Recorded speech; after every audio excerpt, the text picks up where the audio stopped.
she would like a complete 360 degrees. Offline में क्या कर सकते हैं? We as an agency, how can we do? What can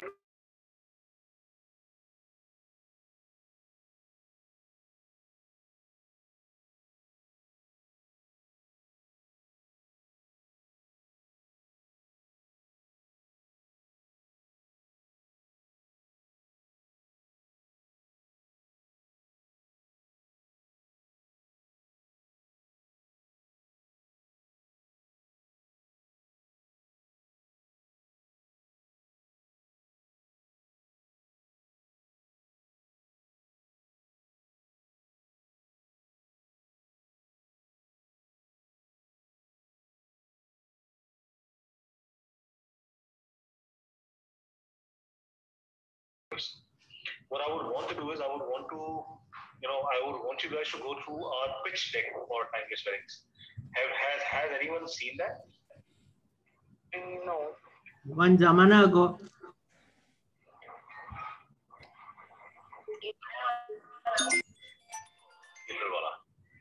The first pitch deck when we pitch for the timeless wedding. Yeah, you showed it. I could see. Yeah. I could see. So there are those, few ideas there on that deck which they have kind of loved, right? Especially the out of nothing we have created some concepts, on those creators. So let's relook at those. अब मेरे को वो मिल नहीं रहा है यहाँ पे.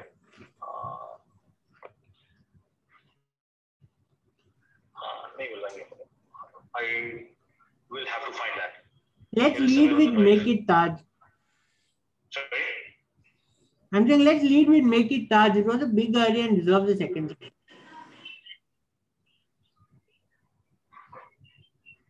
Yeah.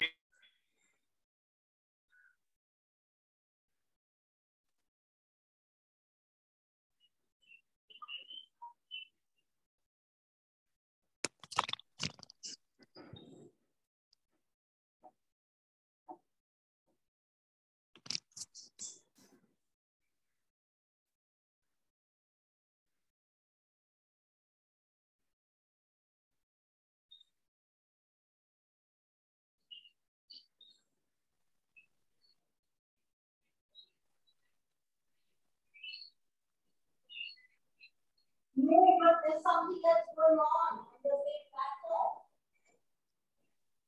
There's something that's happening.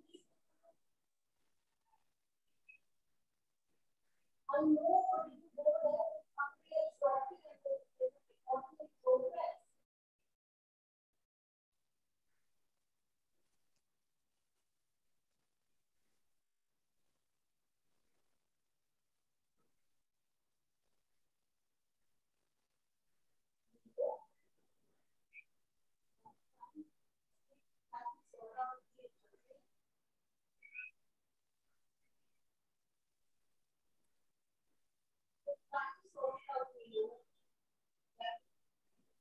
Shehnaz? Yeah, Usha. Is this Meenal's meeting? This is Meenal's meeting only. So there's a recording going. Meenal, please. Good evening, everyone. We are presently going to start the Asiatic Society's Lit Club program, Caring for Life, the Cipla story since 1935 by Dr. Jaideep Gupte. Over to you, Meenal. You can start the program. Do you want to request everyone to mute themselves? Yeah. I request everyone to mute their audio and stop their video for better connectivity. Please. Or if anyone has any name other than your own, please rename yourself.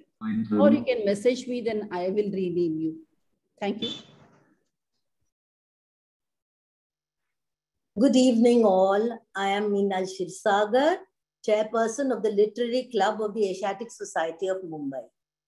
On behalf of the Asiatic Society, I am delighted to welcome everyone this evening to reflect on the truly inspiring story of an iconic Indian institution.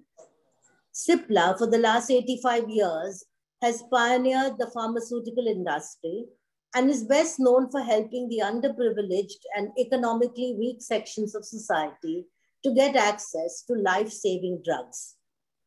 We are joined today by Tulsi Vatsal, who's the author of the book, Caring for Life, the Cipla Story since 1935. We welcome Dr. Jaideep Gopte, the Medical Services Head of Cipla, members of the Hamid family, the founding family of Cipla, as also the larger family working together at Cipla.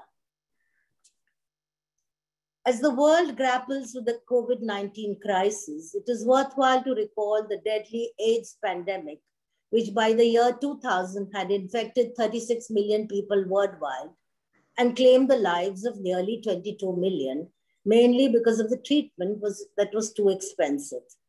It was at this critical juncture that the Indian pharmaceutical company Cipla made its groundbreaking offer of antiretroviral drugs at $1 a day in 2001, thus opening up a whole new front in the battle for affordable HIV/AIDS medicines around the world, thereby saving the lives of millions.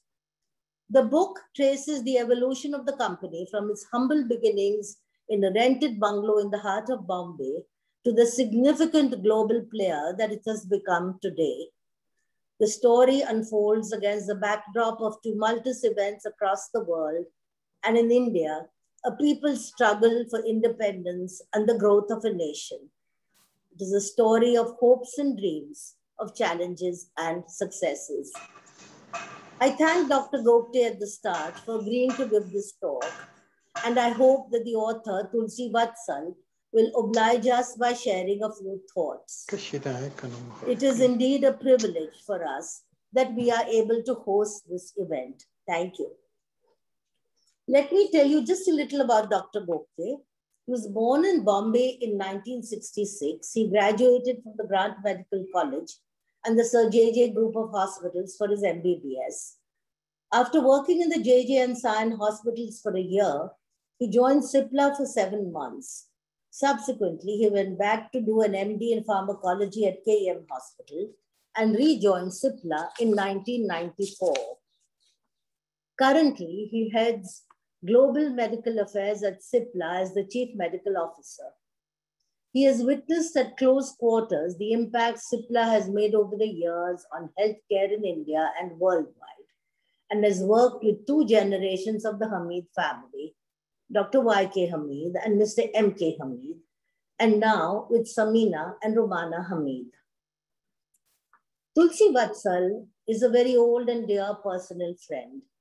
She is a graduate of Oxford University, worked as head of communications at the computer firm CMC Limited and at Kirloskar Oil Engines for several years.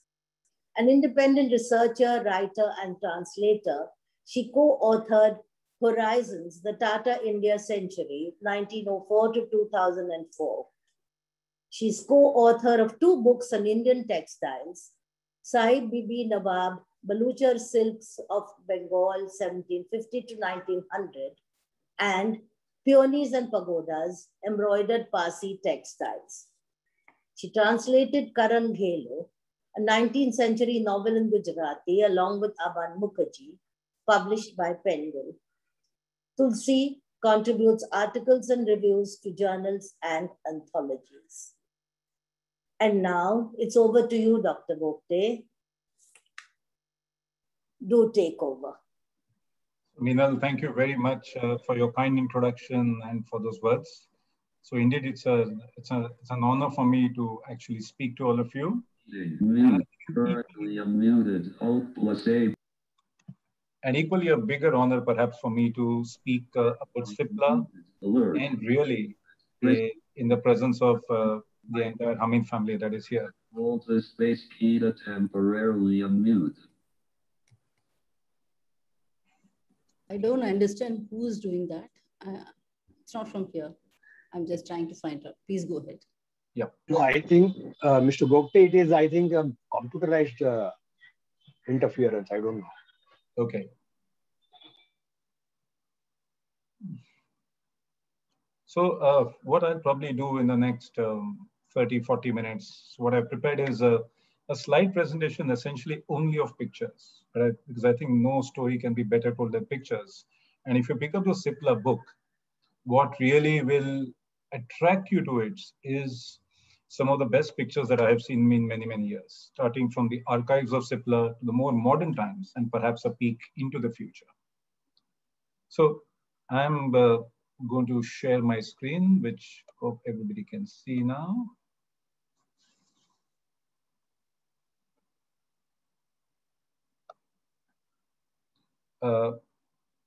Usha, you can confirm that can see now?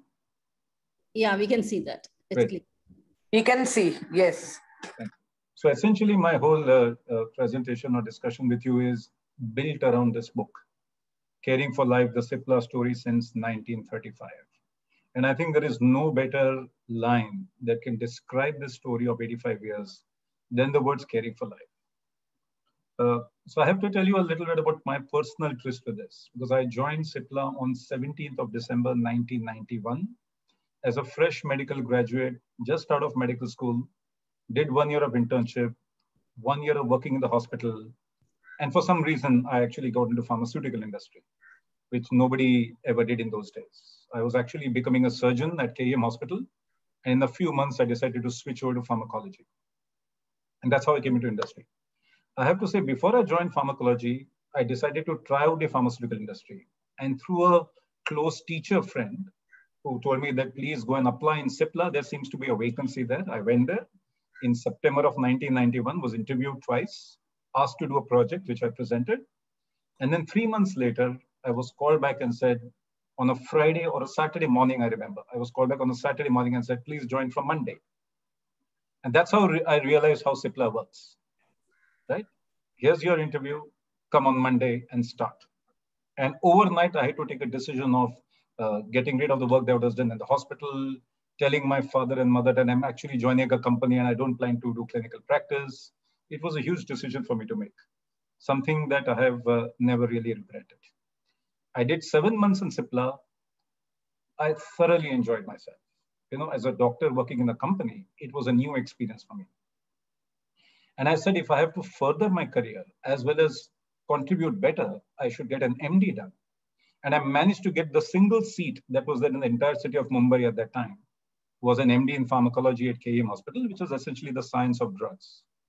Did that for 3 years and actually spent some time on the side, unknown to most of my teachers, or if they did, they turned a blind eye to it, doing a part-time work for Cipla on the sly. And did some very, very interesting work in those 3 years. And it was but natural for me that as soon as I finished my exams, before I even got my final results, I joined Cipla back on 1st September 94. So really that was my entry into Cipla. My experience with working with the people in Cipla was so phenomenal that I couldn't even think of anything else, and I just joined them back. So this is really the story of what Cipla is in the book. A large part of the story you will actually find far more interesting reading the book. And I have to really congratulate the way Tulsi has brought everything together. It's exciting, it's thrilling, it's informative. It really takes you back to those times when the world was kind of black and white, as you see in those photographs. It takes you to Europe, it takes you to the World War, it brings you back to India, takes you back there, the independence movement, some of the great leaders of those times, and how the birth of a pharmaceutical company in the middle of all this actually took place. So really, it's phenomenal to read it. So what I will try and do is not spend too much time on the history, because no one can tell it the way Tulsi has. And I would urge all of you to read the historical part. I will certainly spend more time in the middle and the later part of the book, and perhaps a little peek in the future as to how I think Cipla is looking at the future and what really healthcare needs in India. So here's really the first. Dr. K. Hamid, who was born in the 20th century, no, the 19th century. Would he have ever thought that he would actually be doing this, saying, never again will India be starved of essential drugs? And this is a picture of him in 1926, just outside Berlin station, where he went to study his PhD. Would he have dreamt that he would be setting up an organization like CIPLA, which would have such a big impact, beginning with India and then eventually, especially the low and middle income countries or the deprived part of the world. I don't think he would have dreamed that really. So let me start at the very beginning, and I'm going to be very brief on the beginning part of it. I think somewhere in 1923, when Dr. K. Hamid, who was born in UP in Aligarh, was a lecturer, one fine day decided to do a PhD and somehow scraped up enough money to go from India to Germany. I'm sure in those days it was only a boat ride away because the aviation was not really covering most of the world. So he took off, went to Germany, got involved in a lot of events out there. You know, the 1920s were post-First World events. And here's some remarkable picture of his. And some of the pictures I've picked up, which I have personally liked. Let me try and see, get my laser pointer here. Yeah. And here you can see him in the middle and right next to when Rabindranath Tagore visited Berlin. So I'm sure there were lots of student activities, lots of resistance being discussed. I'm sure that must have been a big buzz around all the students who were studying in Berlin. And most of them, I guess, would be science students because at that time, Germany clearly was the land of science. We do know that Dr. K. Hamid eventually got his PhD degree from the Friedrich Wilhelm University somewhere in the late 20s, met his future wife, whom you can see on the left. A very exciting and some very difficult times they led during their movement from Germany to the UK and to India. And this is really a picture of Dr. Hamid bringing his wife, Lubna, to Aligarh for the first time in October 1929. And just a picture a few years later, which I've put, is actually, you can see Dr. Yusuf Hamid and Sophie with their grandparents, their mother's parents, whom probably they saw for the last time, because it was extremely unfortunate and tragic as to what happened with her grandparents, what his grandparents during the Second World War. So really, these are pictures which struck me, and I thought I should bring them up to just share them with you. Let me move on to more to the healthcare sector. And this is actually a picture and a postcard dedicated to Prafulla Chandra Ray, probably the man who started the first pharmaceutical company in India, in Calcutta, the Bengal Chemical Works. And this was actually a tribute to him. Started it way back in the 19th century. And for years, there was really nobody who was making any kind of quote unquote medicines for India. And this is really him who really started it.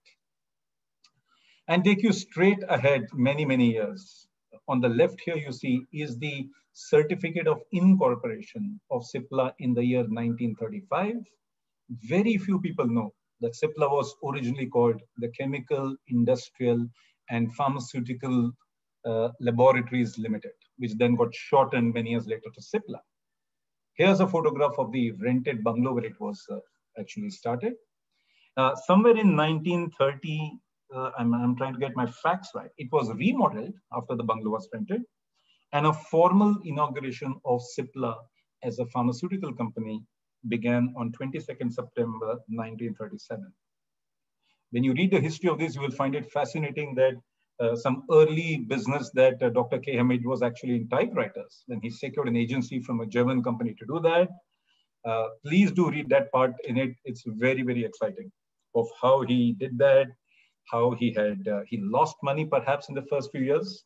And I do know and I do read that within 3 years, CIPLA had notched up a loss of 200,000 rupees. I'm not so sure how many companies would last beyond 3 years in our current environment, but at that time, they did manage to bring back the company with the help of friends, family, loans, etc. But I think this was really the pivotal moment, 4th of July, 1939, when Mahatma Gandhi visited CIPLA at Mumbai Central, or at Bombay Central in those days. The book says that when Dr. Hamid invited him, Mahatma Gandhi first refused to come. But when then he told him that they actually make medicines, it's a scientific laboratory, he agreed to come. And he was completely overwhelmed with what he saw. And he actually urged Dr. K. Hamid at that time that India should become self-sufficient in healthcare and medicines. Why doesn't Cipla really take up the whole task of making medicines for India? Space bar. So therefore, there is no surprise that if you walk in today at the Bombay Central office, unlike any other company that you see, you will see a bust of Mahatma Gandhi with his quotes. I was delighted to visit this Indian enterprise. So really, I think that has stayed in the company, that has stayed with many of us about being self-reliant, about being focusing on India first. This is a remarkable picture of 15th August 1947 when India got its independence. Here you can see Dr. Yusuf Hamid and Mr. M.K. Hamid, his younger brother. Here's Dr. K. Hamid and the whole Cipla family out there. I cannot even imagine what an occasion currently unmuted. Alt + A button. When India gained its independence. I'm sure there must have been celebrations, scenes of joy, tears of joy that must have flown through the entire company, as was across the country. So really remarkable this picture is, and really this strikes me as we look back perhaps 70, 80 years ago. Let me move on to the more perhaps beginning of interesting part in the 40s and the 50s. And this is 1940 when you see Maulana Abdul Kalam Azad visiting Cipla. And this is where really some of the roots of science began. You will read in the book about how Dr. K. Hamid was instrumental in setting up what we now know as the CSIR, the Council of Scientific and Industrial Research. He was extremely keen that India becomes a scientifically driven company, did a lot of lobbying, speaking with leaders onto this, and these are some of the photographs from that time. In between, obviously to keep his company going, he brought in a lot of medicines, either from overseas or from here, and you can see some of the earlier medications we may actually find embarrassing today. This is called Ocasa, which was a very popular name for many years. And you can see here an advertisement on the tram. Keep young with Ocasa. Ocasa gives you vitality, health. It gives you youth, vigor. And I'm sure you can guess what Ocasa was actually meant for. This is one picture that struck me because it shows quinarsole. And quinarsole is nothing but quinine. And believe me, this little box was given to me by a close friend of mine who's based in Pondicherry. And she sent me this little box because she found it in her house. She's married into a Parsi family, in her house, where her mother-in-law was using it for keeping some trinkets. And when she saw this, and you get the Cipla logo, the Cipla logo is perhaps of the 1930s or 40s, I won't know. She sent it to me, and I managed to get it and send it to the archives, and this is preserved very well by the archives team. So quinarsole is nothing but quinine. Quinine was a drug used for malaria. In the old days, it was taken from the bark of the cinchona tree. Cipla started making quinarsole way back in the 40s, and in fact supplied this drug for the treatment of malaria to the British soldiers who were fighting in the eastern part of the world, particularly in Burma, against the Japanese. And I'm sure at that time, and Dr. Hamid, I'm sure will know much more on this, that quinine saved a lot of lives because during the Second World War on the eastern part of the side, more soldiers died of malaria than actually because of the war. And this was actually a lifesaver. So it's really from that time that Cipla started providing such medications which were perhaps life-saving. You see some other medications which are a lot natural, calcium that Cipla was making. But what's interesting to see is this picture, post-independence. You can see the picture saying Cipla medicines made in India, well known for research, experimentation, control, what we would call today R&D or research and development, remedies of supreme quality of a truly national concern. And I think some very interesting things which I think India has still not fully shrugged off. To be Indian-minded, to give up the inferiority complex, to have confidence in himself, to help Indian industry, to be proud to use Cipla medicines made in India. And I think each of these lines tell a story. A lot of it has not yet changed. I'm sure the Cipla team would have been proud to see stocks of their medicine leaving the Bombay Central Office. And this is really a picture again from the 1940s that you see medicines leaving the Cipla factory. Here's another picture of Cipla remedies at Flora Fountain, as we call it now, or in those days, now we call it Hutatma Chowk. You can see Cipla remedies right on top here.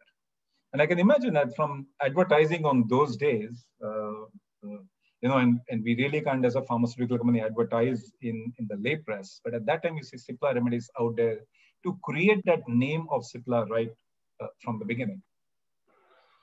This is a picture from 1950. And I think Pandit Jawaharlal Nehru and Dr. K. Hamid shared one vision of establishing massive science and research institutes across India. And I can tell you, although I'm a doctor and I have traveled far and wide within the country, every time I go to one of these scientific institutes, whether it is the NCL in Pune, or some of the institutes in Bangalore, or in Hyderabad, or in Chennai, or in Delhi, it's unbelievable. The scale of the institutes that were created in those days. And I think this was kind of built on the Soviet model of being self-sufficient, doing your own manufacturing, doing your own research, and not necessarily trying to grab everything what the US was doing. This was, I think, a common shared vision, the establishment of CSIR and several other research laboratories.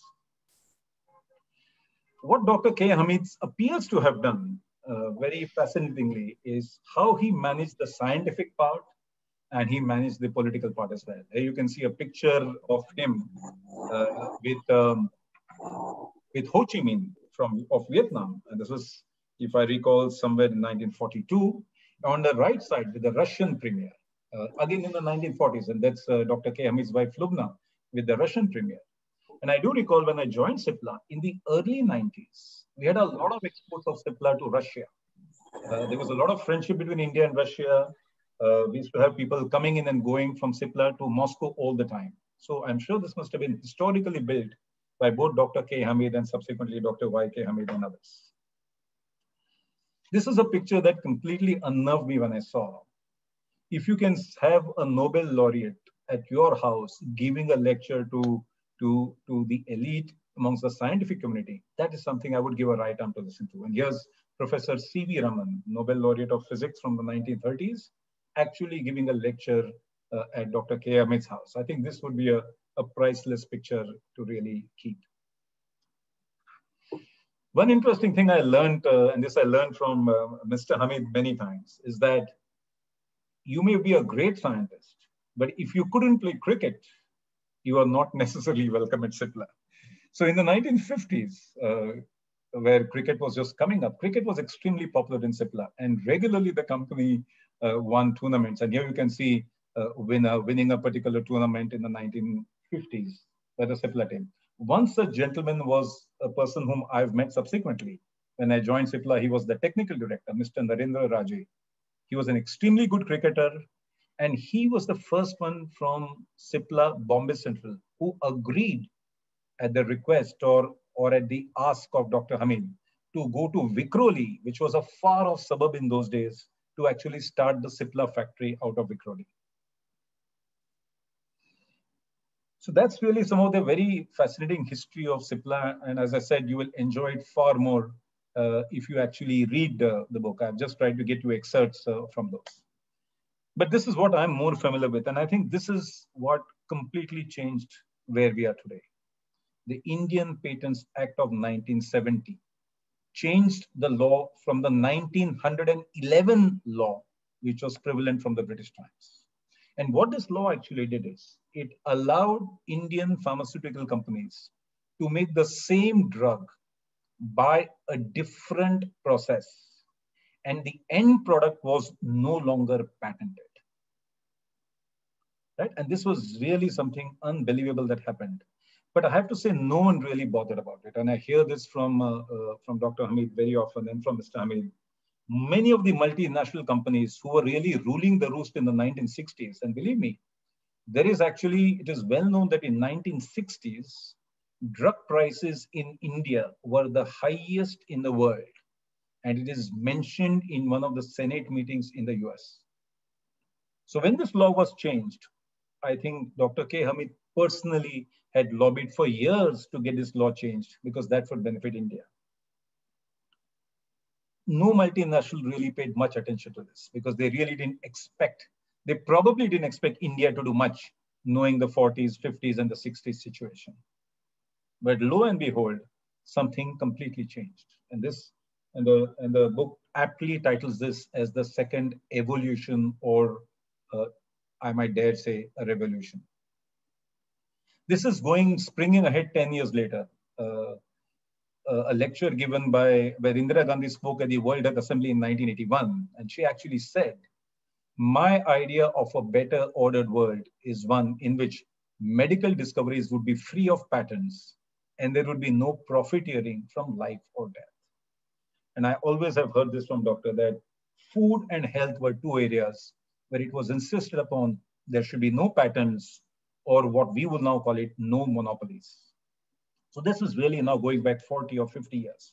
But what it really led to from 1972 onwards was an explosion of new medicines that came into India, which otherwise would have been completely denied or would have been extremely high priced. And I can tell you personally this because my own father from 1960 to 1971 was in a multinational pharmaceutical company as a sales representative. This was called Cyanamide India Limited at that time. Some of you may remember the name. His division was called Lederle. And they, along with Pfizer, were the first to introduce an antibiotic called as tetracycline into the Indian market. It was high priced at that time, costing several rupees a tablet. And there is no doubt that prices were among the highest in those days. Since then, from 1972 onwards, we saw an explosion of new drugs that actually, you can see some of those critical ones that Cipla introduced in the 70s and the early 80s. On the left, you can see salbutamol, which was at that time a lifesaver for patients with asthma or those having bronchospasm. Here's cotrimoxazole, one of the earliest antibiotics, which was used for respiratory infections, urinary infections, and others. And believe me, it is still used and works in a large number of patients even 50 years later. Here's Cipla-10, propranolol, which was initially used for high blood pressure and for heart disease, but now is more widely used for migraine. Excellent drug for preventing migraine because many other drugs are now used for heart disease. And Mebex or mebendazole, a very common item today, but at that time to make the drug was a big challenge, which is used for worms. Today, you or me may never think of worm infestation among all of us. But in the 60s and the 70s and the 80s, right till I studied medicine, we used to see hundreds of patients with worms. And all we knew was Mebex. So to me as a medical student, these were household names for us. Astelin for asthma, Cipline for infection, Ciplar for heart disease, and Mebex for worms. But I think what truly changed Cipla and brought attention of the entire country and subsequently the world was 1978, when the first inhaler for the treatment of asthma came out of a Mumbai Central factory. Prior to that, Dr. Hamid, I know, dabbled with importing inhalers into India from a company in the US, which was actually the first company to develop an inhaler for asthma way back in 1956. So somewhere in the 60s, Dr. Hamid managed to bring some inhalers into India and actually started importing that. But in the early 70s and the mid 70s, because of some problems in the pricing and foreign exchange issues, decided to make the inhaler in India. And believe me, nobody in Cipla knew how to make this. And as I heard these stories, the technical head was called to Dr. Hamid's room and told, you have to make this piece now in India. And the gentleman had just seen the imported piece, never opened it. But I think this is really the challenges that Cipla threw at itself, at its own people, to come up with solutions. And today, Cipla is the second or third largest producers of inhalers in the world in number of units, overtaking many of the multinational companies. Some of the stalwarts who really brought Cipla up in the 60s, and the 70s, and the 80s. Here you see on the left, Mr. Raje, whom I mentioned to you earlier, who first went to Vikhroli. Mr. Amar Lullah, who joined Cipla as a chartered accountant, rose up very rapidly through the ranks, was the CEO and the MD for many, many years, till unfortunately we lost him. Mr. Iyer, who who conducted my final interview before he recruited me into Cipla, who was heading personal and HR related issues. And mind you, there was many issues, including labor trouble, union problems, galore in the 70s, 80s, and even in the 90s, which I was personally witness to, particularly from the sales side. I think there's something which Dr. Hamid has dabbled in a lot personally, and I still think he has a lot of personal interest in this. And this is really natural chemistry. So this is a picture of Dr. Hamid with Dr. Bami, whom he brought into the company in 1972. And you can see roots of the Dioscora plant, which actually produce steroids. Today, we know that steroids are used in a variety of diseases, whether it is asthma, rheumatoid arthritis, even in COVID, steroids are used. So this is really his own passion about bringing in steroids or steroid roots and developing and synthesizing them. This is a picture actually of the first drug for cholesterol in India. Before all these statins and the others came in, is a compound called Guglip, natural compound made from a plant called Commiphora mucul. In Bangalore, there used to be this huge plant where these leaves would be brought in, harvested, extraction would be done, and you would get this product. So this was originally developed by CDRI, the Central Drug Research Institute in Lucknow. And I think it was in '86 that Cipla actually introduces in the market. Equally in Bangalore at the same time, the first two anti-cancer drugs were made in India by Cipla. These were compounds called as vincristine and minblastin, which are used for a variety of diseases. In general, they are called vinca alkaloids. And now they may be made more synthetically rather than. So Cipla dabbled a lot in natural chemistry. And I sometimes feel that many companies have sort of lost touch with that as we go ahead.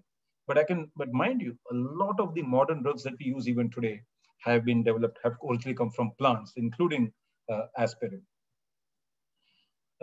This is where I have seen Cipla for more close quarters, beginning from the 90s.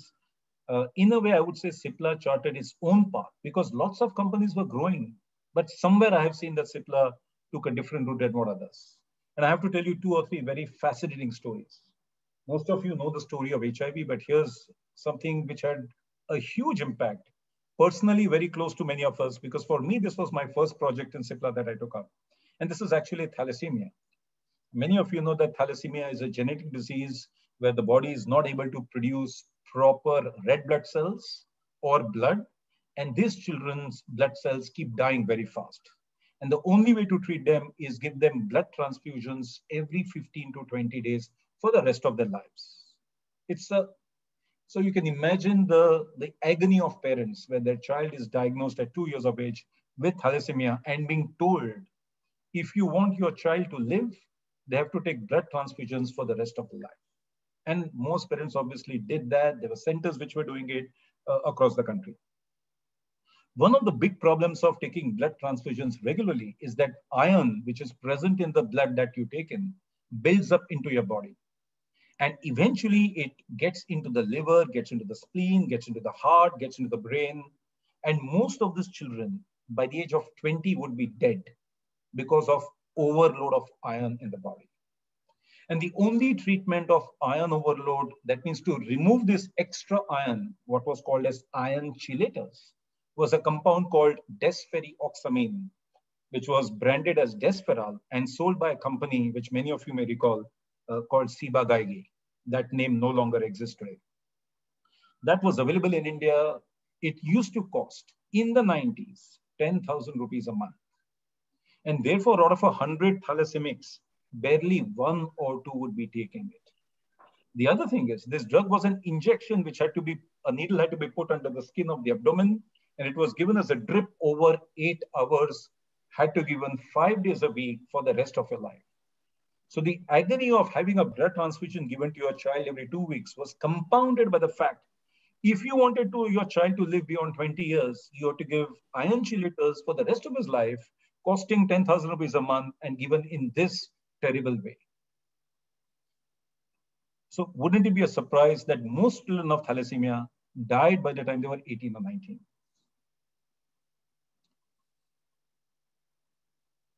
This particular gentleman's photo is a gentleman by the name of George Contogeorges, who was a Cypriot working in the United Kingdom. And he did his PhD on a group of compounds where he was able to orally for the first time give a medication which removed iron from the body. Mr. Iyer, whose photo you saw, his son was thalassemic. And Mr. Iyer at that time was the president of the Bombay Thalassemia Society. He brought together Dr. Hamid and George, and Dr. Hamid overnight decided, why don't we make this drug in India and test it in patients here? And the person who tested it first was this well-known hematologist now in Bombay, Dr. Mohan Agarwal, who used to operate off a small clinic in Dadar, stayed in Ghatkopar, practiced at Sion Hospital and one or two private hospitals. That's where the first clinical trial, a formal clinical trial sponsored by a company anywhere in the world, began in India. They did what we now call as phase 2 trials.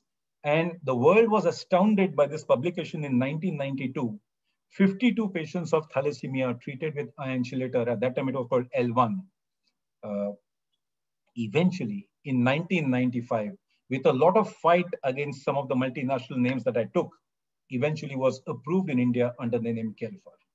So this was history, that a drug which was discovered in the UK by a Greek Cypriot was launched in India, a third world country, by an Indian pharmaceutical company for the first time in the world. I don't think we have seen this before or after such an instance. So I think I got involved in this project somewhere in the middle of 1991. And this was a project full of challenges. And if anybody wants to know more, I'm happy to talk to you at a later stage. So I think this is what struck me about Cipla, because I can tell you, as the project was going on, the phase 2 trials, the phase 3 trials, the setbacks we had, the problems we had, anybody else would have given it up and saying, this is not for us, we can't manage this. I have to give it to Dr. Hamid, who said, stick on, and stick on. He did not really think about what business it would bring, what money it would bring. These children are dying, we need it. This is a problem specific to India. And eventually the drug was brought to the market in 1995. This was actually at the launch of the drug. You can see Dr. Hamid did the center. George was a special invitee during the launch. A very young Dr. Agarwal sit next to him. This is Dr. Chowdhury from the All India Institute of Medical Sciences in Delhi, who was also involved in the research, and Dr. Ram Kumar Marwa from PGI Chandigarh. Missing in this picture is a lady, Dr. Sharmila Chandra from Kolkata, who couldn't be there. But this was really for the first time a product being launched. And I remember this whole scene was played out in the All India Institute of Medical Sciences auditorium in Delhi on a particular day. But I think beyond that, during the 90s, we saw some phenomenal developments in Cipla, which you will see in pictures. The manufacturing developed, the API production developed, which Dr. Hamid was his personal passion. Equipment for making all kinds of, not just simple tablets, capsules, or liquids or injections. Complex products also started developing. And here you can see some of the pictures that of Cipla factories. Bombay Central, Vikhroli was always there. There was then Kurkum, there was Bangalore, then Goa, followed by Indore and other places. I mean, I can tell you today, Cipla runs a network of over 40 factories spread across the world in more than 3 continents. But this has really brought Cipla to the attention of the world. And the first 5 cases of AIDS were reported in San Francisco in 1981. Nobody knew what it was at that time. It was only in 1983 that we felt this was a virus. In 1985, the name was given as the human immunodeficiency virus. And in 1987, the first drug for the treatment of AIDS was approved.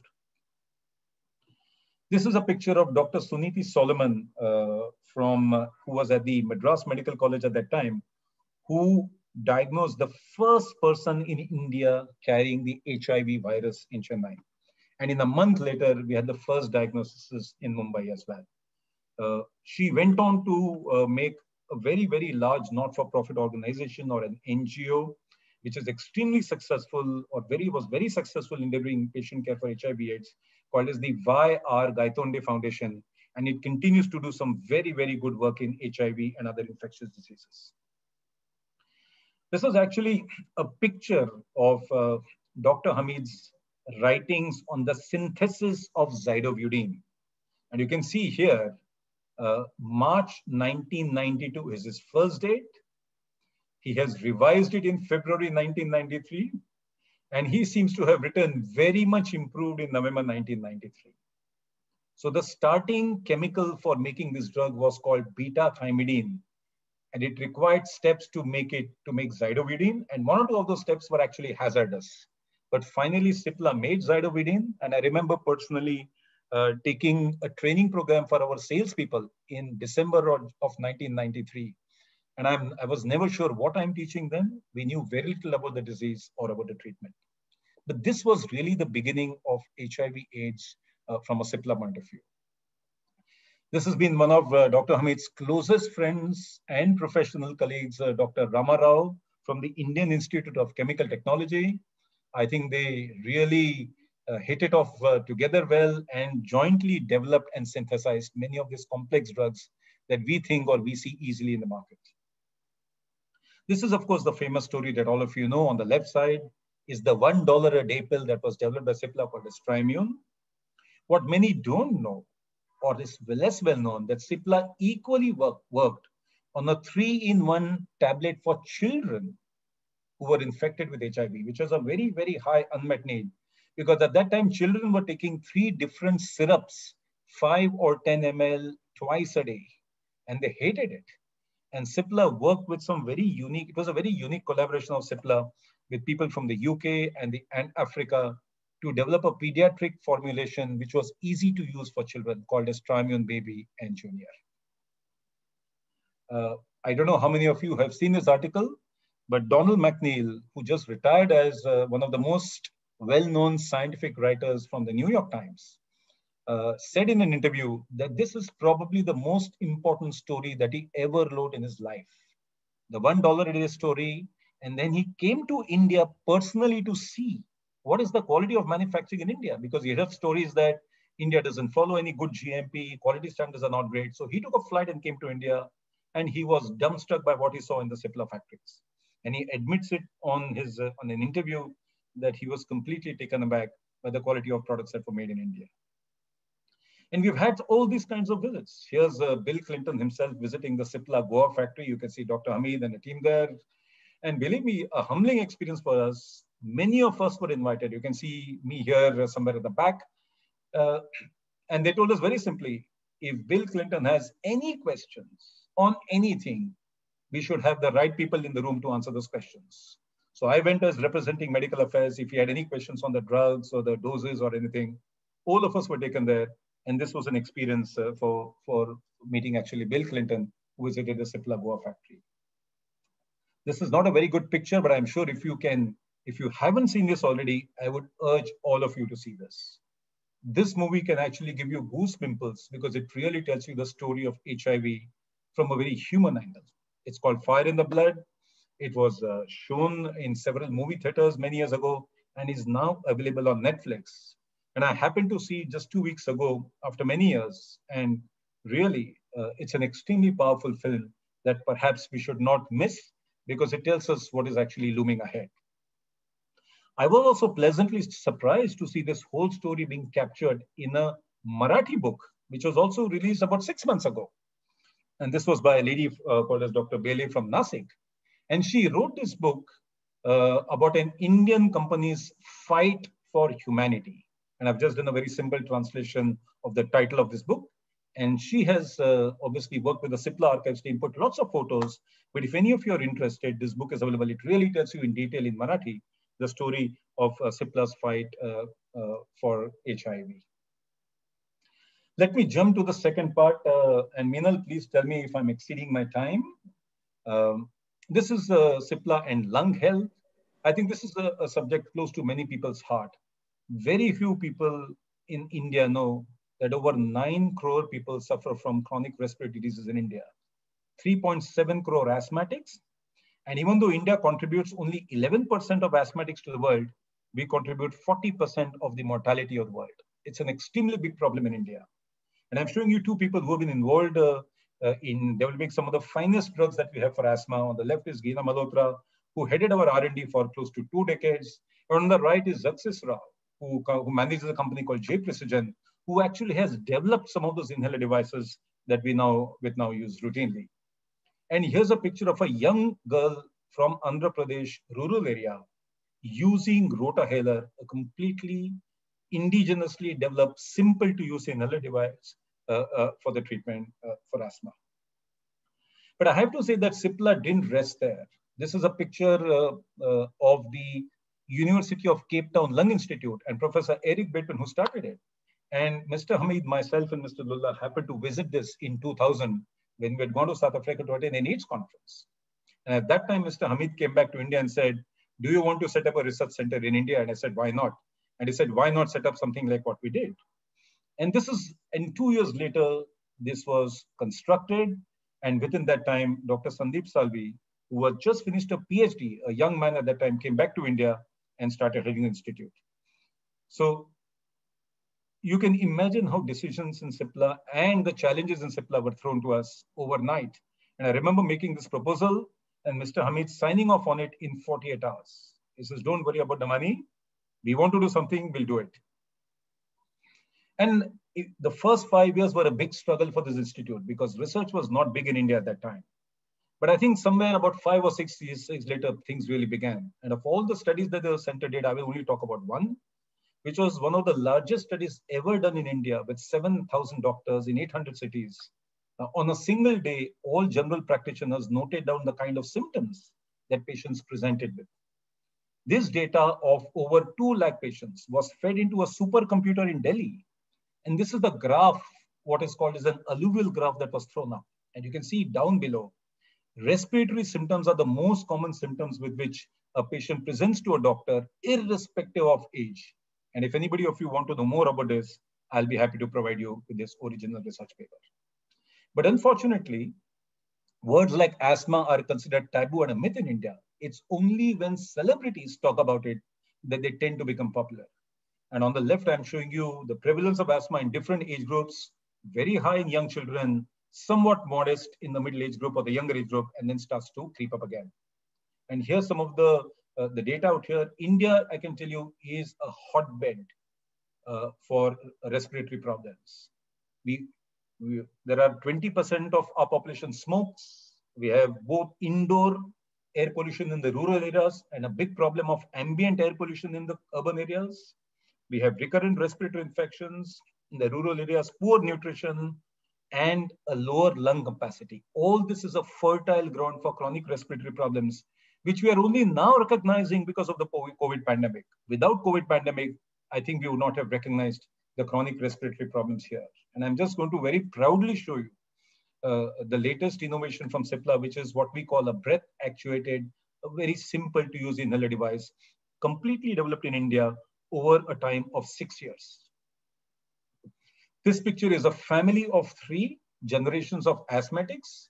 The elderly gentleman here at 78 remembers torrid times of his asthma when he was being treated with tablets and injections. Her asthma was diagnosed when she was pregnant for the first time, and this young boy now takes inhalers and is doing extremely well. So the different 3 time points how people have actually suffered from the disease. But let me move on a little faster now. As all this was unfolding, there was a lot also happening as far as manufacturing was concerned for Cipla. And it's not just building manufacturing. What was fascinating is that there was an artistic or a cultural note even in Cipla at that time. And you can see factory in Indore and Sikkim being very similar to the local architecture. Would you believe that this Indore factory is actually a factory which makes drugs and is not a palace? But that was how the factories were built at that time. And then you have more modern versions, and this is the Vikhroli R&D plant, which is the more modern plant that we actually now see. I should not miss at all mentioning something that I would say Cipla did in 1997, when people had never heard of this term called palliative care. This was set up in 1997 after a visit of the Hamid family to Shanti Avedna, which was a hospice in Mumbai, which was being run by Dr. Lucito of Tata. This was set up in Pune, and I will maybe mention briefly about this. I will not spend too much time on the drugs part, but I can tell you, in different diseases, Cipla made a big impact by being the first to market some of these drugs. And I will highlight only one among this, is this drug called Emised, which significantly controlled the nausea and vomiting that occurs in patients of cancer who are given chemotherapy. This was a dramatic relief to patients, and it was brought at a price which was 1/10 the price GSK had plans to launch in India. And when we actually launched it, oncologists were shocked by the price, and they actually told us, have you missed a zero in your pricing? Because they were expecting the price to be 500 rupees an injection when it turned out to be 40 rupees. I think Cipla broke new ground with this by going on television with an emergency contraceptive pill, which created a big ripple of its own, and for the first time introducing tablets for termination of pregnancy. And I'll leave it at that because there's a lot of things that we can discuss around this. Unfortunately, the story did not go as well as what perhaps Cipla would have liked it to. The patent law of 1972 was amended again in 2005 to make it in line with the international patent laws as per the global treaties. But it did not deter Cipla. A lot of people thought Indian companies are now going to go down. It's going to be the multinational Raj again.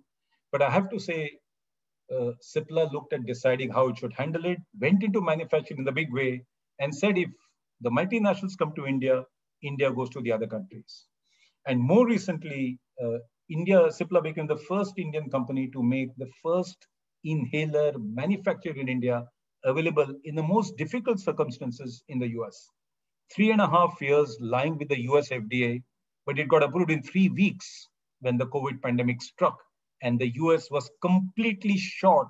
There was not a single salbutamol inhaler for the treatment of asthma in the pharmacies in the US. And in 3 weeks, Cipla got permission to launch this product. Today, it's a completely 180 degrees from fighting with multinationals, fighting court cases against them. Cipla had to embrace the new reality that this is here to stay. And rather than fighting, why not we work with these companies to bring access of their medications to India? So today, both in India and other countries, Cipla has a tie-up with a number of these global pharmaceutical companies trying to ensure that drugs come here.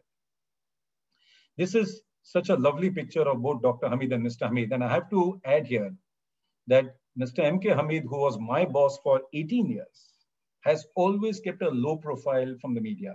You usually see Dr. Hamid giving interviews, but I can tell you the backbone of a lot of the operational work that you see in Cipla, whether it is the manufacturing, the marketing, the sales, the big organization, was actually a lot completely led by him over those 2 decades. So where do we go from here?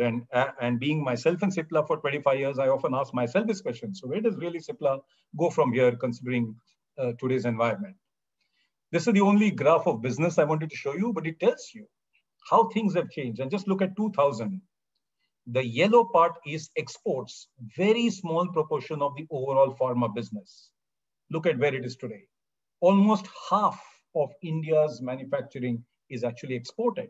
And not just that, about 30 or 40% of drugs, the generic drugs that flow into the US, are essentially made in India by Indian pharmaceutical companies. So it's remarkable what the Indian pharma industry has achieved.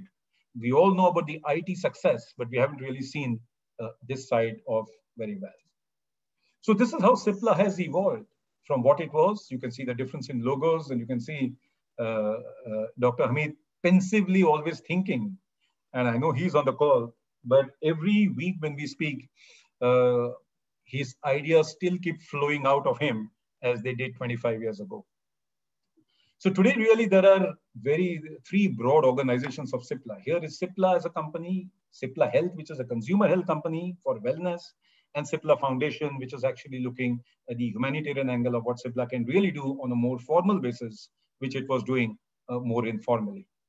I have to mention about Cipla South Africa, because Cipla entered Africa when nobody else wanted to do. In fact, it was in 1993, just after apartheid, that a gentleman by the name of Jerome Smith came to India, signed a deal with Cipla, and took Cipla products there. And you have to believe me what I say.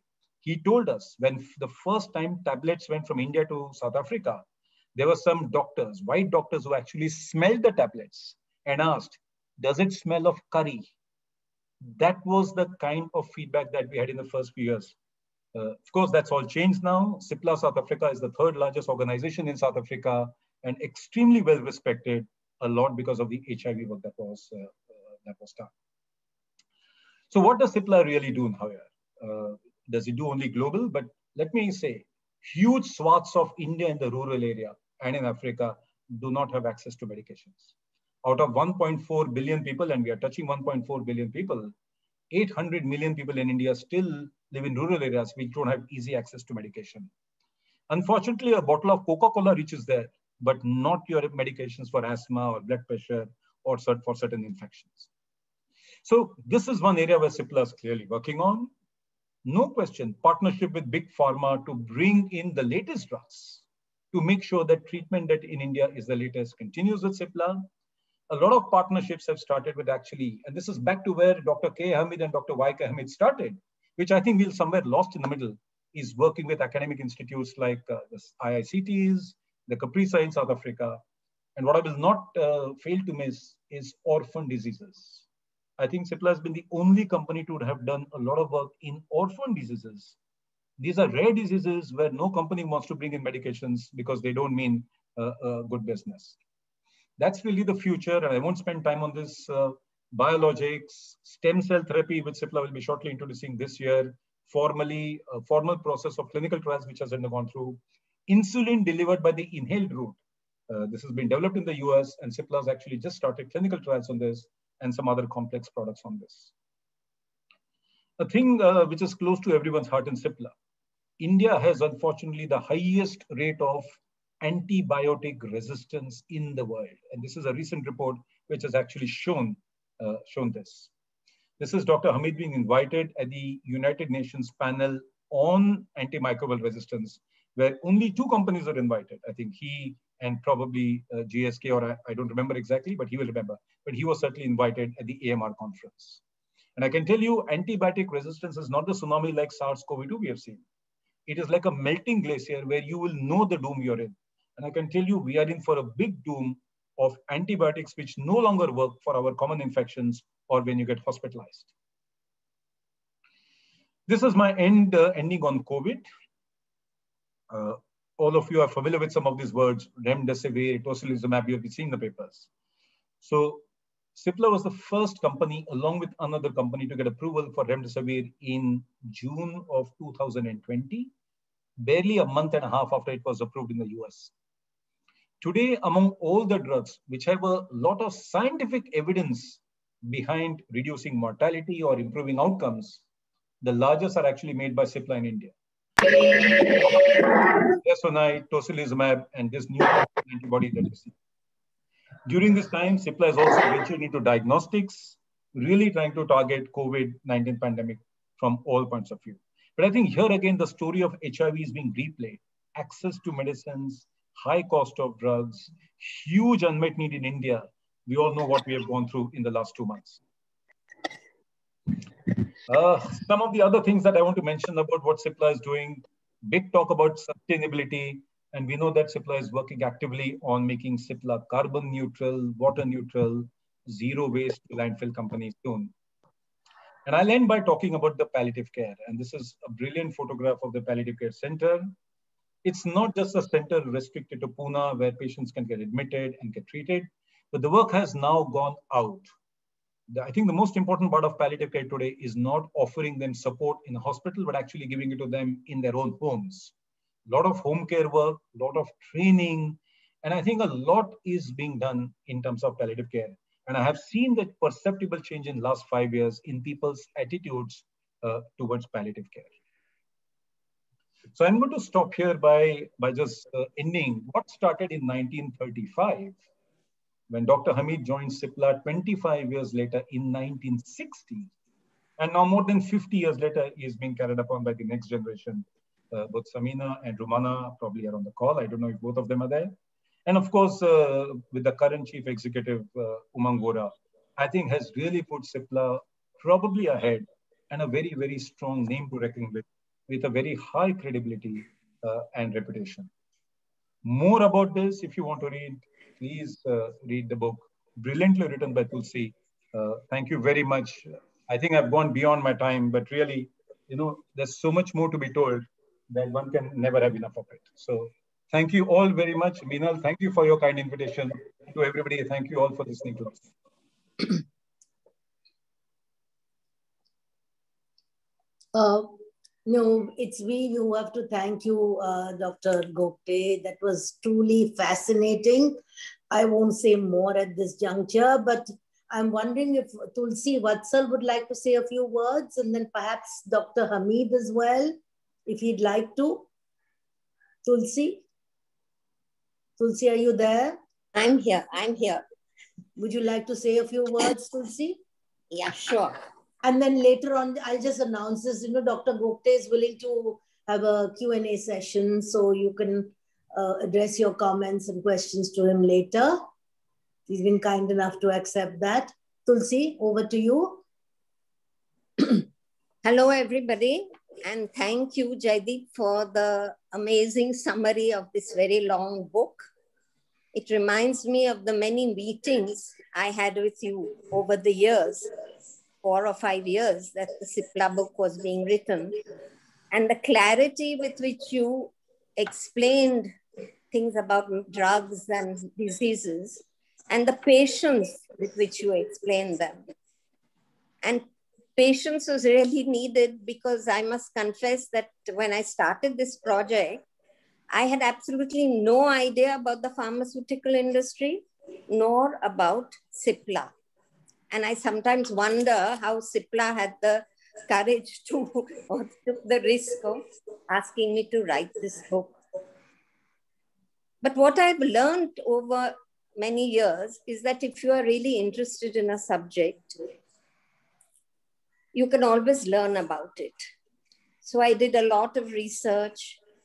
I visited all the CIPLA, the factories, the research centers. I used their archives. And I had meetings with people from all parts of the company. In fact, I was so inundated with information that I didn't know how I was going to put it all together to make a story that didn't only give the facts, but that was also interesting. And so what I decided to do was to concentrate on stories. And there were plenty of those, from the founder, who was a real larger-than-life character and was made lovely stories in his autobiography. And of course, to Yusuf Hamid, who has a great memory, amazing memory, and loves telling stories. And he always tells them with a little twinkle in his eye.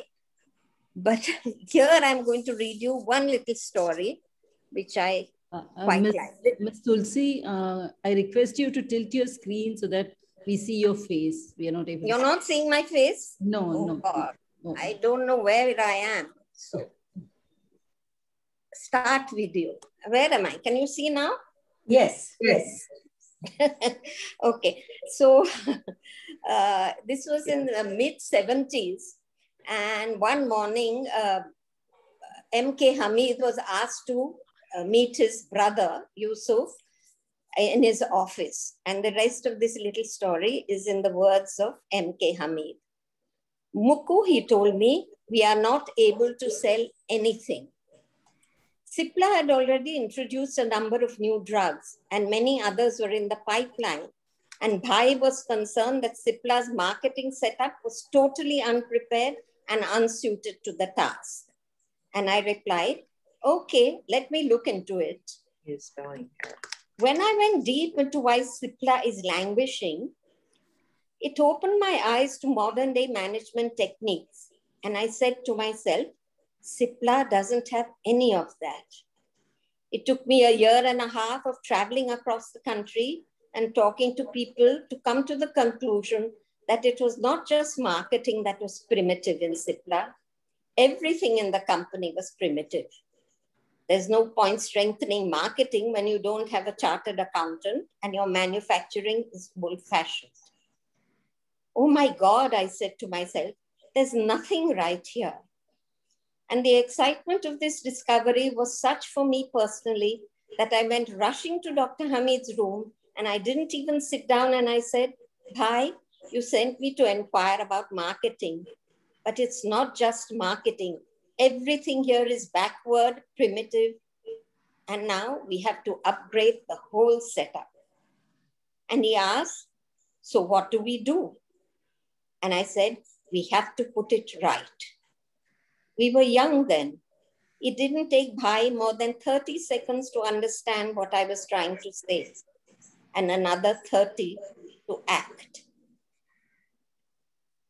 So I think it is stories like these which reflect the way the company operates and make the book different from other corporate histories.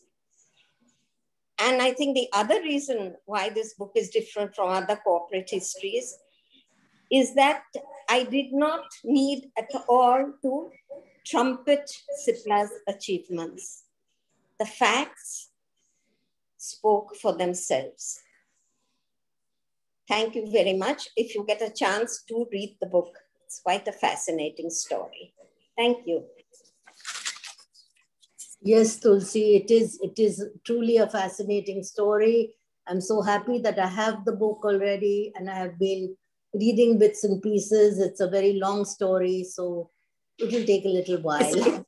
And perhaps Dr. Hamid would like to say something. And then I think Dr. Kenneth Robbins has said he'd like to speak. I hope you speak before 10 o'clock. 10 o'clock to have my thing. Would you like me to say a few words? Of course. Well, I've known Tulsi for over 60 years now. Tulsi? Yes, yes, indeed. Since our teenage. And well, I've grown with the company. The last 1 hour and a half has been quite nostalgic.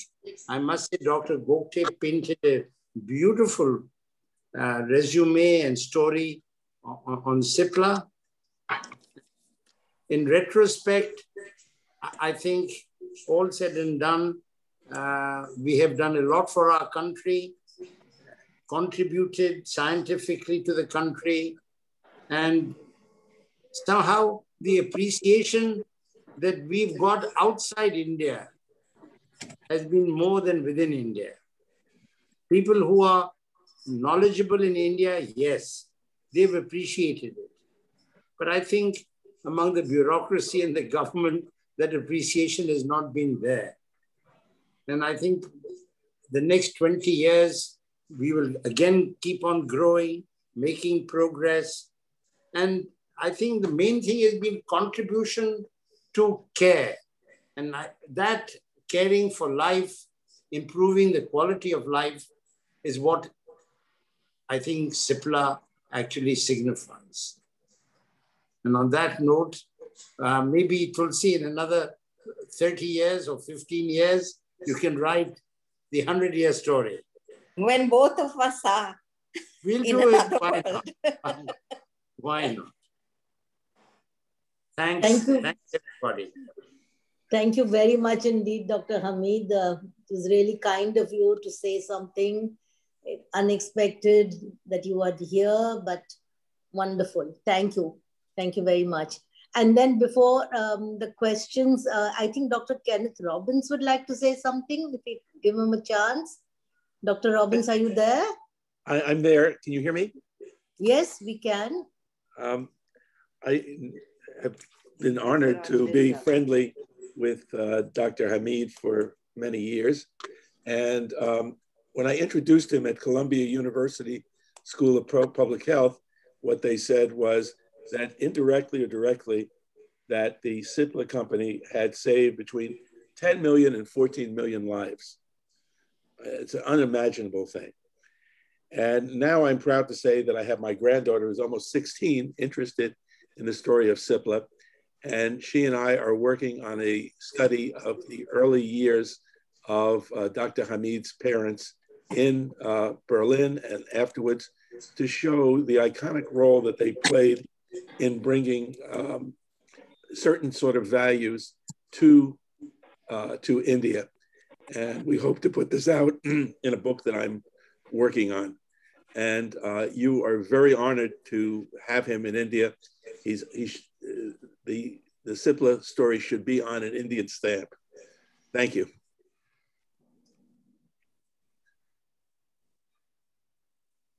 Yeah, if there are any questions, Usha, shall we? Yeah, it's time for question and answer session. And there is a comment by Mr. Mudal Jain. I would like Dr. Gokte to respond to that. It is in the chat section. Can you please see that? Yeah, I'll see that.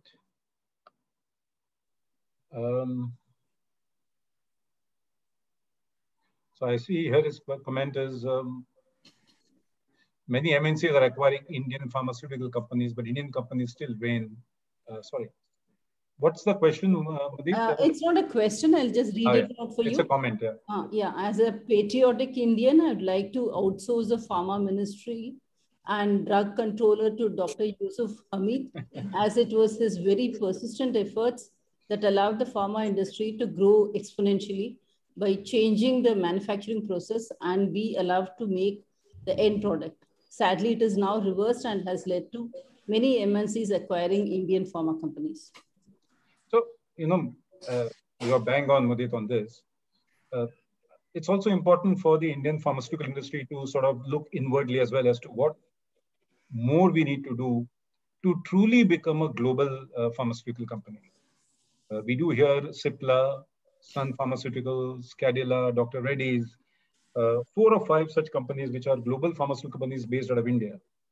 But I think to truly move up, the innovations that Indian pharmaceutical have done have been essentially in developing more efficient processes for products, developing similar products to innovator.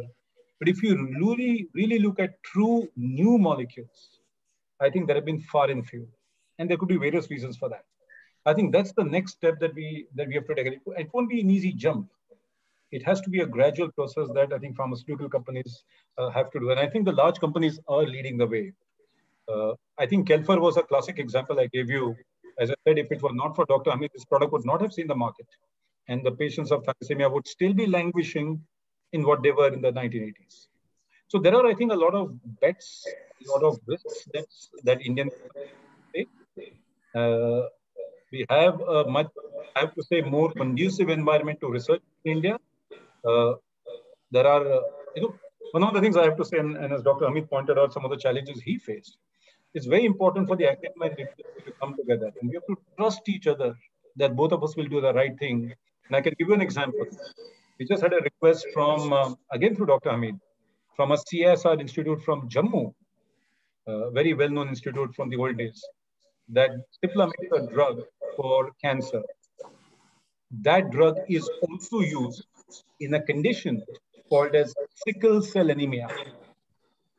I don't know if you have heard of sickle cell anemia, but in India, it is prevalent in the tribal belts of Madhya Pradesh, Chhattisgarh, and Orissa.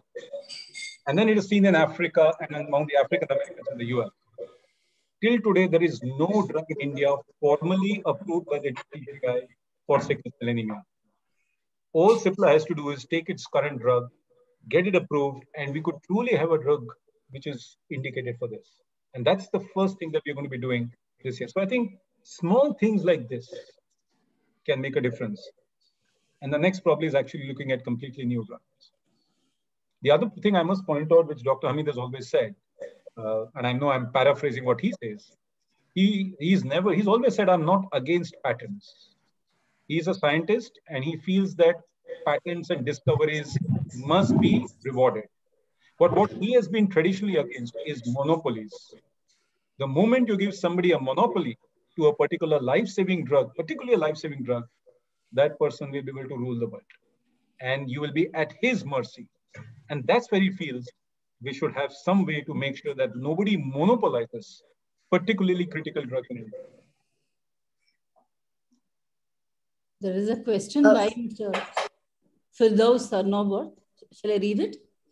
What role can the government play in providing the much required impetus to the Indian pharmaceutical industries in India? I think there is a fair bit happening now. If anything else, a silver lining to this COVID pandemic has brought to the fore the challenges of healthcare in the country. Whether it is health infrastructure, whether it is giving the healthcare profession its due regard, but also the fact that India was overtly dependent on many raw materials and drugs from China. I know that Dr. Hamid has been shouting about this for 5 years. that we are overtly dependent on China for many raw materials. The government has come out with certain schemes. I don't know how good they are, but there are some schemes called as productivity-linked incentive schemes, where many of these drugs, the raw materials also can be made in India. So I think that's certainly one thing. Second, as far as research and clinical trials are concerned for drugs to be taken to the market, it's a little better, but I think we have a long way to go. We still don't have the full expertise, both with the academia, I would dare say even with the industrials and with the regulators, right? We've got at least a decade or so more to go for that.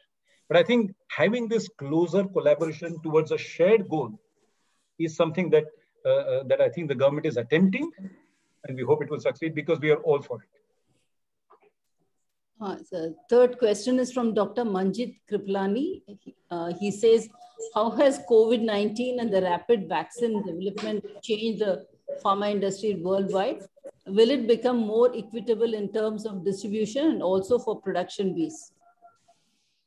So Manjit, very difficult for me to answer the question, but I think what the COVID crisis has highlighted, the divide between the wealthy countries and the low and middle countries is so sharply shown, the way it was shown in the AIDS pandemic. And I think that's the single most common factor between the two. $15,000 per patient per year in 2001, only less than 10,000 patients in the entire continent of Africa taking treatment. Today, 26 million people are taking treatment in Africa and the world for HIV/AIDS. What a dramatic transformation. The vaccine issue has remained the same. You know, the US and Europe bought 3 times the amount of vaccine they needed for the population. If this is not hoarding, I don't know what is. Right? So what the WHO has said, and you know, we have a very capable person from India as the Chief Scientific Officer for WHO, Soumya Swaminathan, whom we know quite well.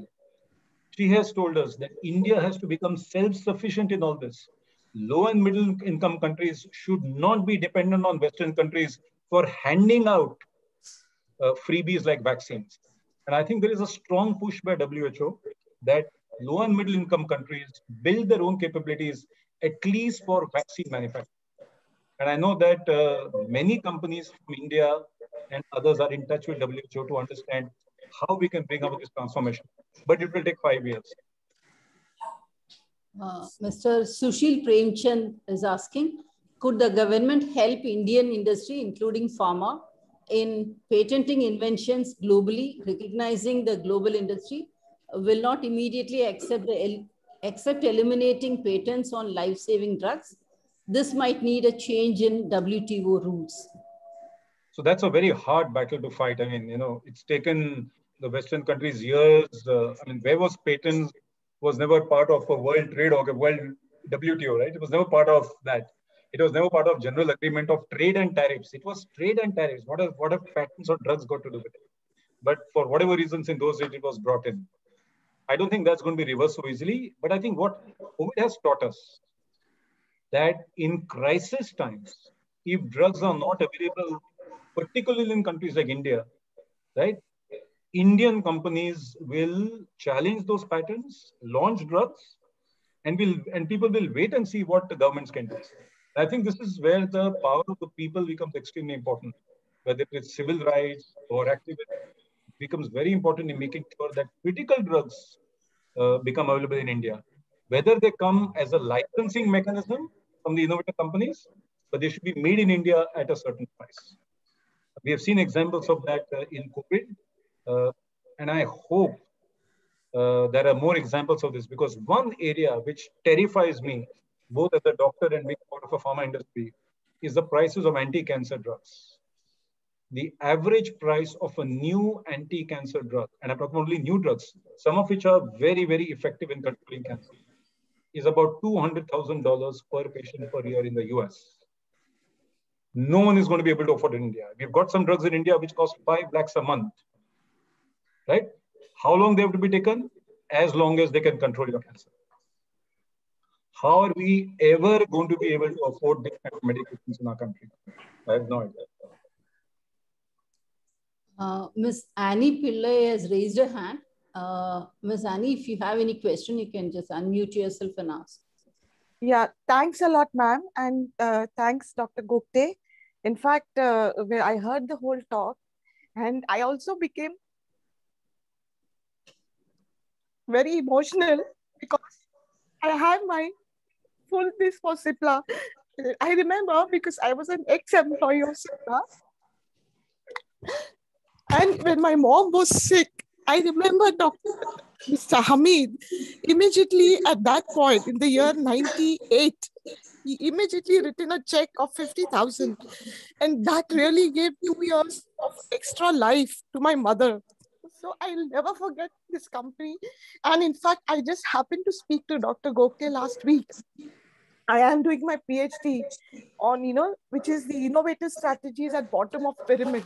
And yes, this 1 hour, what I heard, Cipla is all way out for the people who are at this bottom of pyramid. I just wanted to convey my heart and my good wishes to Cipla. I'll never forget this company all my life. Thanks a lot, Dr. Ami.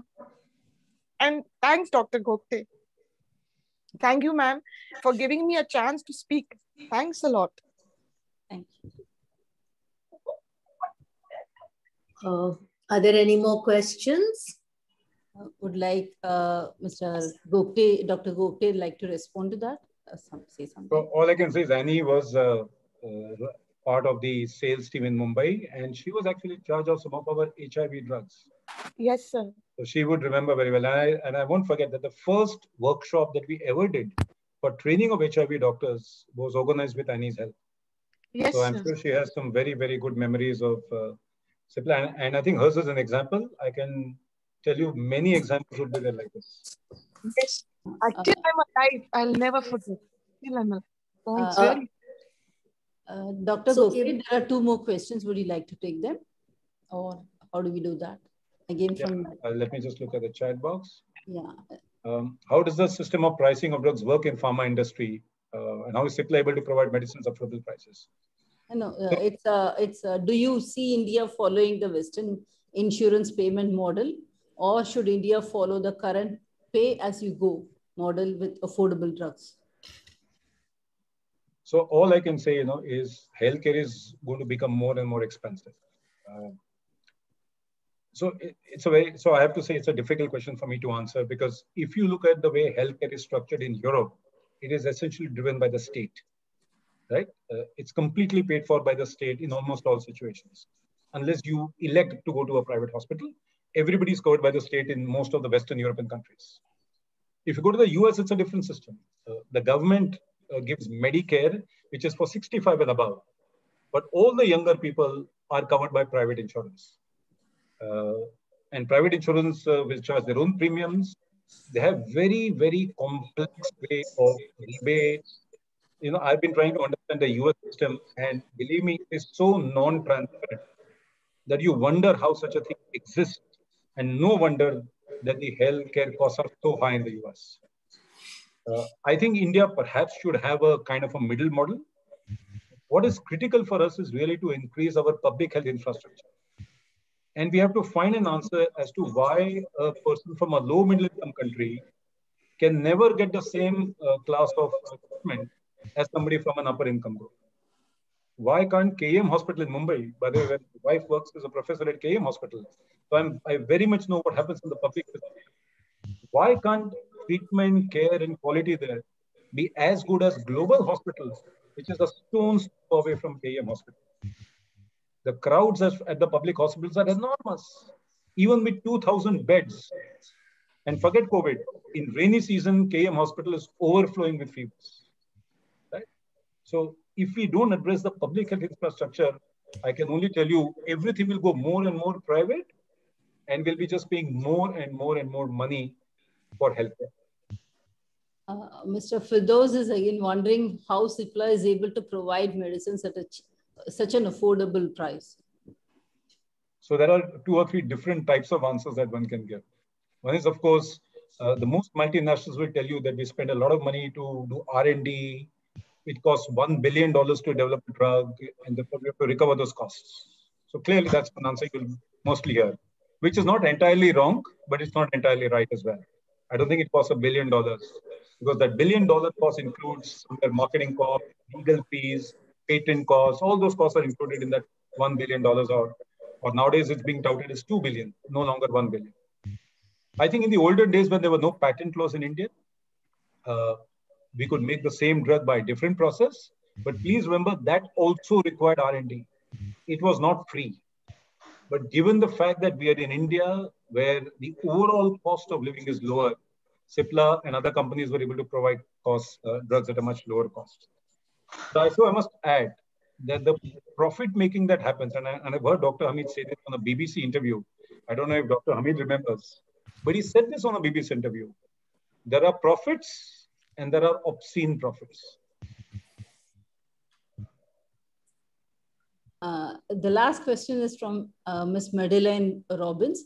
She says, you mentioned that COVID-19 changed how India and the world views public health and accessible medicine and treatment. Would Cipla as a company have to overcome more obstacles in terms of international exports if COVID did not exist and show the falls in worldwide drug acquisition? So I hope I've sort of understood your question properly. Is about international exports if it were not for the COVID pandemic. Is that right, Usha? Did I understand that properly?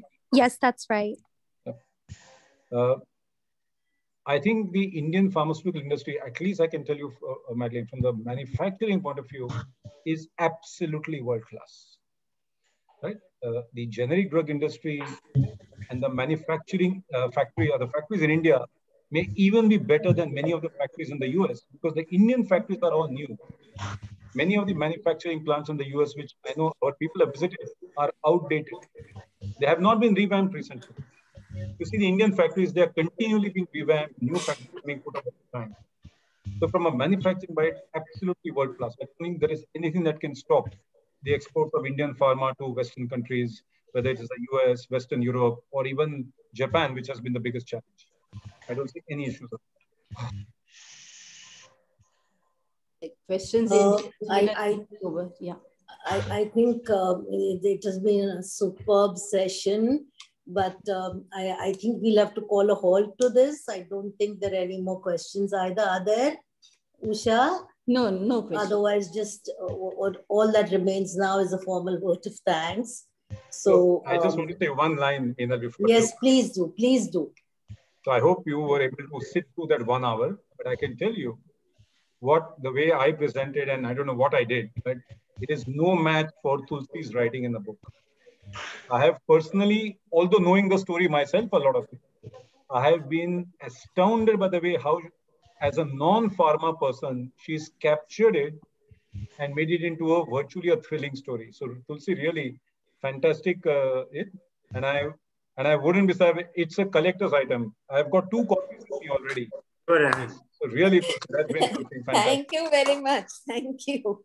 And if I may add, Tulsi is so modest and so low-key.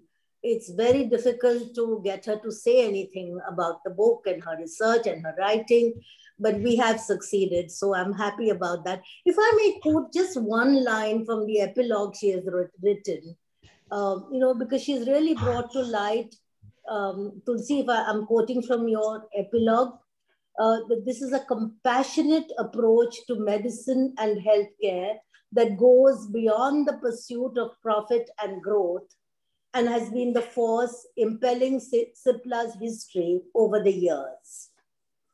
So there are many such wonderful lines that Tulsi has penned for this book, and I think everyone really should read it.